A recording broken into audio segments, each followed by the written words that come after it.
가끔 선생님은 이런 생각을 해요. 하나님을 직접 눈으로 보면 우리가 더 확실하게 믿을 수 있을 텐데 라는 생각을 하게 돼요. 여러분도 그래요? 그죠? 하나님이 보이셨으면 참 우리가 믿기 쉬울 것 같은데, 그런데 하지만 말씀에서는 우리는 믿음으로 걷고 보는 것으로 걷지 아니하노라 이렇게 말씀하세요. 그런데 예수님의 제자 중에 몇 명은 이 앞으로 오실 영광스러운 왕의 모습을 잠깐 보게 되었어요. 만약 우리가 그 모습을 본 예수님의 제자였다면 어떤 마음일까요? 어떨 것 같아요? 그 모습을 산에 올라가서 내가 보았다면. 그래서 신기하고 놀랍기도 하고, 선생님은 역시 내 믿음이 좋아서 예수님이 내 앞에 보여주셨구나 하면서 우쭐대기도 할 것 같아요. 그 예수님의 변화된 그 모습을 본 제자들의 반응이 어떨지 우리 오늘 상상해 보면서 말씀을 시작할게요. 네, 오늘의 제목은 변화산에서의 예수님이라는 제목으로 말씀을 나누려고 해요. 현성아, 오늘 제목이 뭐지? 들었어요? 오늘 영진아 제목이 뭐예요? 에서의 예수님. 변화산에서의. 이거 산의 이름이 변화산이에요? 아니에요. 변화산 이름이 아니라 높은 산에서 예수님의 모습이 변화되었다라는 뜻으로 우리 보통 변화산 사건으로 알고 있어요. 혹시 변화산 사건 이거 들어본 적 있어요? 네, 들어본 적 있죠? 네. 오늘 낭독한 말씀은 마태복음 17장이었어요. 그런데 17장 들어가기 전에 마태복음 16장 28절에는 이렇게 기록이 되어 있어요. 선생님이 한번 읽어볼게요. 진실로 내가 너희에게 이르노니 여기 서 있는 자들 가운데 몇 사람은 사람의 아들이 자기 왕권을 가지고 오는 것을 볼 때까지 죽음을 맛보지 아니하리라. 이렇게 나와 있어요. 예수님께서 이 약속을 지키기 위해서 어떤 일을 하실지 우리 함께 살펴보아요. 오늘 읽은 말씀 17장 1절에는 마태복음 16장 28절을 하고 나서 엿새 뒤에 예수님께서 몇 명의 제자를 데리고 산으로 올라가셨어요? 몇 명의 제자를 데리고 산에 올라가셨어요? 베드로? 그죠? 베드로, 야고보, 그의 형제 요한. 네. 오늘 읽은 말씀 기억나요? 네. 이렇게 세 명을 데리고 높은 산에 올라가셨어요. 예수님께서 그들 앞에서 모습이 변하셨는데 그분의 얼굴이 어떻다고 했죠? 해같이 빛나고 옷이 빛같이 희게 되었어요. 세 명의 제자들이 본 것은 그동안 봐왔던 인간의 모습이 아니라 하나님 본래의 그 영광스러운 모습이었어요. 요한계시록에서는 이 하늘에 계신 그 예수님의 영광스러운 모습을 그분의 용모는 해가 세차게 빛나는 것 같더라 라고 묘사하고 있어요. 여러분 상상이 되세요? 하얀 그 아주 빛이 나는 그런 예수님의 모습이었어요. 그런데 더욱 놀란 것은 이 예수님이 모세와 엘리야가 이야기를 하는 것이 보이는 거예요. 여러분 모세는 누구예요? 거기 세계에 나왔잖아. 다른 사람. 이집트 왕자. 모세. 네, 이집트 왕자였다가 그죠? 나중에 이집트에서 이스라엘 민족들을 데리고 나온 사람. 우리 보통 율법을 완성했다라고 해요. 기록하여. 그죠? 모세 오경 알고 있죠? 네. 모세는 율법을 기록하였고 엘리야는 죽지 않고 하늘로 올라간 대언자였어요. 모두 구약을 대표하는 믿음의 사람이에요. 이 모습을 본 베드로는 평소 성격처럼 너무 놀라가지고 무엇인가 하고 싶었던 것 같아요. 그래서 예수님에게 이런 제안을 했어요. 여러분 어떤 제안을 했는지 기억이 나요? 네. 우리 한번 사절 한번 같이 읽어봐요. 네, 시작. 그때 베드로가 응답하여 예수님께 이르되 주여 우리가 여기 있는 것이 좋사오니 만일 주께서 원하시면 우리가 여기에 장막 셋을 짓되 하나는 주를 위해 하나는 모세를 위해 하나는 엘리야를 위해 짓게 하옵소서 이렇게 제안을 한 거예요.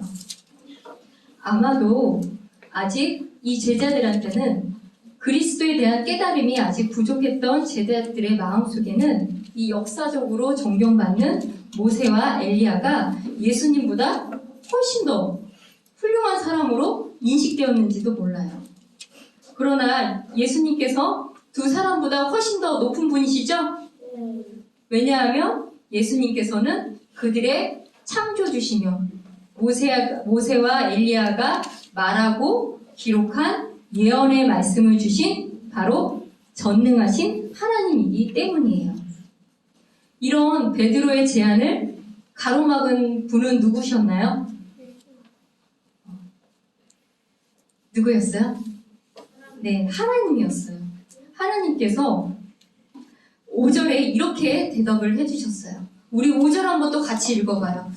네, 시작. 그가 아직 말할 때에 보라 빛나는 구름이 그들을 덮었는데 보라 그 구름 속에서 한 음성이 나서 이르시되 이 사람은 내 사랑하는 아들이라 내가 그를 매우 기뻐하노니 너희는 그의 말을 들으라 하시니라. 하나님께서는 베드로에게 예수님과 모세와 엘리야를 공경하고자 하는 그런 선한 마음은 알고 계셨지만 자신의 아들인 예수님을 다른 두 사람보다 높인 그 베드로의 오해를 바로잡아 주셨어요. 하나님의 음성을 듣고는 너무 놀라서 세 명의 제자들은 어떠했죠? 예, 맞아요. 세 명의 제자들은 똑바로 서서 예수님을 바라보지 못하고 엎드려서 심히 두려워했어요. 아마 우리도 그랬을 것 같아요. 차마 쳐다볼 수 없을 것 같았어요. 네. 예수님께서 나와 그들에게 손을 대시며 이르되 일어나라 두려워하지 말라 하셨어요. 이제 얼굴을 들고 주위를 돌아봤어요. 오직 예수님 외에는 아무도 보이지 아니하였어요. 구름과 음성도 사라지고 모세와 엘리야도 보이지 않은 채 오직 예수님만 홀로 계셨어요. 그분의 얼굴과 옷에 나오는 광채는 희미해졌지만 그 기억은 아마 영원히 제자들 마음속에 남아있을 거예요. 그들이 산에서 내려올 때 예수님께서 제자들에게 명령하셨어요. 그 명령이 뭐였죠? 네, 우리 함께 9절 같이 읽어봐요. 네, 시작할게요. 시작. 그들이 산에서 내려올 때 예수님께서 그들에게 명하여 이르시되 사람의 아들이 죽은 자들로부터 다시 일어날 때까지는 그 본 것을 아무에게도 말하지 말라 하시니. 네. 여러분 먼저 사람의 아들이 죽은 자들로부터 다시 일어날 때까지의 이거의 의미는 무엇일까요? 자, 세 제자들에게 명령을 했잖아요. 사람의 아들이 죽은 자들로부터 다시 일어날 때까지의 의미. 좀 어렵죠? 네. 예수님의 부활을 얘기해요. 그럼 예수님이 부활할 때까지는 이 이야기를 아무에게도 말하지 말라라는 뜻이잖아요. 왜 그렇게 했을까요? 더 많이 알리면 메시아인 걸 알 수 있잖아요. 근데 말하지 말라라고 얘기했어요. 네, 이거는 이제 이거 변화산 사건 이후에 예수님은 반드시 십자가 죽음을 지셔야 해요. 그런데 이렇게 변화된 예수님의 모습을 본 제자들이 사람들한테 알리면 어떻게 될까요? 십자가 목표를 이루는데 방해가 될까봐 그렇게 말씀하셨어요. 그러면 오늘은 우리 부활에 대해서 알아보려고 해요. 여러분 부활이라는 용어 너무 많이 들어봤죠? 네. 언제 들어보셨어요? 우리 부활 부활이라는 거 어떤 의미로 가장 많이 알고 있어요? 다시 살아나는 거. 그렇죠. 예수님이 다시 오실 때 우리의 몸이 부활해서 하늘로 올라간다라는 그 뜻으로, 휴거의 뜻으로 많이 알고 있죠? 네. 오늘 그림 보면서 한번 선생님이 설명을 해줄게요. 여러분이 한번 농구라고 생각을 해보세요. 네. 농구라고 생각했어요? 네. 그림 보기 전에 한번 선생님이 보고 농구예요. 여러분 봄에 논에다가 별에 씨를 뿌리겠죠? 네. 아니면 심을 거예요. 그렇죠? 그리고 어떻게 돼요? 가을이 되면 첫 수확을 하게 돼요. 첫 수확을 해서 이번에 농사가 잘 되었는지 한번 밥을 지어서 확인을 해요. 그럼 어때요? 농사가 잘 되었네 라고 하면 본격적인 수확을 하게 될 거예요. 맞아요, 여러분? 네, 맞죠? 그리고 나서 다 수확을 하고 나서 수확하는 동안 떨어진 그 이삭들을 주울 거예요. 이게 보통 농사를 짓는 과정이라고 해요. 이것을 생각하고 오늘의 말씀, 이 설명을 들으면 이해하기가 쉬울 거예요. 성경에서 부활은 크게 첫째 부활하고 둘째 부활로 나뉘어요. 여러분 첫째 부활, 둘째 부활 들어본 적 있어요? 네, 들어봤어요? 네. 첫째 부활은 의로운 자들의 부활이며 둘째 부활은 불의한 자들의 부활이 있다라고 성경에 기록되어 있어요. 그런데 이 보면 첫째 부활도 3단계로 이루어져 있다고 해요. 그럼 아까 농부의 비유를 생각해 보세요. 첫 수확을 한다고 했죠? 그죠? 첫 수확을 해서 농사가 잘 되었는지 확인하는 첫 수확. 바로 첫 열매인데 이 첫 열매가 바로 예수님의 부활을 얘기해요. 그러니까 우리가 아까 마태복음 17장 9절에 나와 있는 거, 사람의 아들로부터 일어나는 것, 이게 바로 예수님을 얘기하는 거예요. 그럼 예수님이 부활하고 나서 예수님이 다시 오실 때 나팔 소리와 호령과 함께 살아있는 사람들은 부활할 거고, 만약에 우리 할아버지 할머니 믿는 분이 돌아가시면 어떻게 돼요? 몸은 무덤에 묻고, 그럼 예수님이 다시 오실 때 먼저 무덤 속에 있는 자들이 먼저 부활을 하고 그 다음에 살아있는 우리가 부활을 하는 거예요. 이런 개념 여러분 들어보셨어요? 그래서 이것을 우리 알곡수학이라고 하고 의로운 자들의 부활, 생명의 부활이라고 얘기를 해요. 그러면 부활한 사람들은 하늘로 가서 예수님과 함께 지낼 거고, 그럼 이 땅 가운데는 7년 환란기, 우리 요즘 요한계시록 목사님이 하고 계시죠? 그죠? 7년 환란기 때 믿고 죽은 성도들이 아주 극소수 있을 거예요. 그 소수의 그 믿는 성도들이 나중에 부활을 하게 돼요. 그래서 극소수이기 때문에 이삭 죽기라고 표현을 해요. 이해가 되죠? 아주 극소수이기 때문에. 이렇게 첫째 부활은 이렇게 3단계로 이루어진다고 해요. 여러분 이해가 되세요? 네. 영진아 이해가 되니? 수연이 이해가 돼요?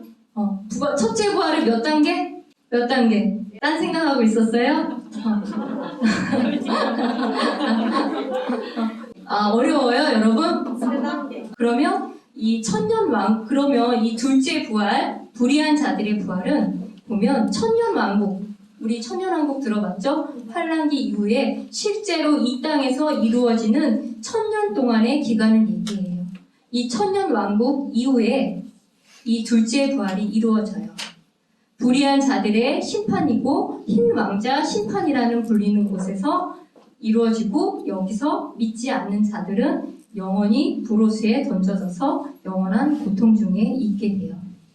그래서 성경에는 첫째 부활과 둘째 부활이 있다라는 것을 꼭 기억하면 돼요. 네, 알겠죠? 네. 마스크를 쓰니까 여러분의 얼굴에서 이해를 하는 건지 이해를 안 하는 건지 말을 안 하니까 잘 모르겠어요. 네, 오늘 이렇게 부활에 대해서 얘기를 했고, 나중에 또 한 번 우리가 이 내용이 나오게 돼요. 중고등부에 올라가게 되면 그때 또 한 번 첫째 부활, 둘째 부활이 있다. 첫째 부활은 의인의 부활, 둘째 부활은 불의한 자들의 부활이 있다라고 머릿속에 생각하고만 있으면 돼요. 지금 다 알지 못할 수도 있어요. 네. 그러면 이제 다시 본문으로 돌아갈게요. 그럼 오늘 이 전체 말씀을 통해서 이 예수님은 제자들에게 그 영광스럽게 변화된 모습을 살짝 보여주셨잖아요. 그렇죠? 왜 그랬을까요? 십자가에 돌아가시기 전에 제자들에게 특히나 예수님이 사랑하는 세 제자를 데리고 이 살짝 변화된 모습을 보여준 이유가 무엇일까요? 왜 보여줬을 것 같아요? 네, 첫 번째는 이 부활한 예수님의 영광스러운 모습을 보여줌으로써 예수님의 부활, 재림을 암시해 주려고 하세요. 뿐만 아니라 메시아임을 분명히 보여주기 위해서 이렇게 나타나신 거예요. 두 번째는 이 영원한 예수님의 실체를 제자들에게 살짝 보여줌으로써 제자들과 성도들을 위로하기 위해서예요.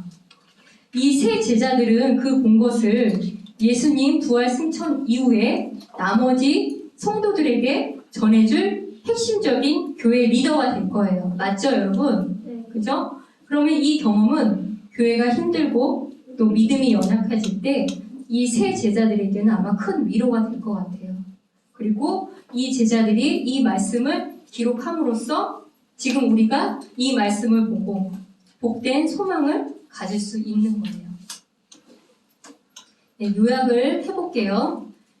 예수님의 제자들은 이 변화산 사건을 보면서 영광스러운 광경에 크게 놀라며 앞으로 오실 이 땅의 통치자 메시아에 대해서 큰 확신을 가지고 살아갈 거예요. 3명의 제자 중 베드로는 이 장엄한 광경에 크게 놀랐지만 더 기억해야 할 것이 있다라고 베드로 후서 1장 19절의 말씀에 기록을 해놓았어요. 여러분 베드로 후서 1장 19절 우리 한번 찾아봐요. 또한 우리에게는 더 확실한 대언의 말씀이 있는데 날이 새어 샛별이 너희 마음속에 떠오를 때까지 너희가 어두운 곳에서 비치는 빛을 대하듯 이 말씀에 주의를 기울이는 것이 너희에게 좋으니라. 베드로는 직접 눈으로 봤음에도 자신의 체험도 믿을 수 없다. 기록된 하나님의 말씀을 믿어야 한다라고 강조하고 있어요. 우리는 더 확실한 말씀에 뿌리를 내리고 배우는 우리 초등부 친구들 되길 소망해요. 오늘 우리 부활이 몇 개 있다고 그랬죠? 크게. 2개. 첫째 부활, 둘째 부활. 또 첫째 부활은 3단계로 이루어졌는데 그건 좀 어려웠죠? 여러분 이야기에 첫 열매이신 예수님의 부활, 알곡수학인 의로운 자들의 부활, 그리고 환란기 때 믿는 성도들인 이삭 죽기, 이렇게 해서 3단계로 이루어지고 더 무서운 것은 둘째 부활이 있다, 불의한 자들의 심판이 있다라는 것을 오늘 배우게 됐어요. 우리가 살아있는 동안에 예수님이 오신다면 이 얼마나 영광스러울까요? 그죠? 믿는 자들에게는 앞으로의 일들이 두려움이 아니죠? 두려움이 아니라 복된 소망임을 기억하고 현재 살고 있는 동안에 주님이 오시길 사모하며 우울하게 지내야 될까요? 아니죠? 기쁘게 하루하루 나에게 주어진 공부 또 삶을 기쁘게 살아가시길 소망할게요. 네, 이것으로 오늘의 말씀을 마치겠습니다.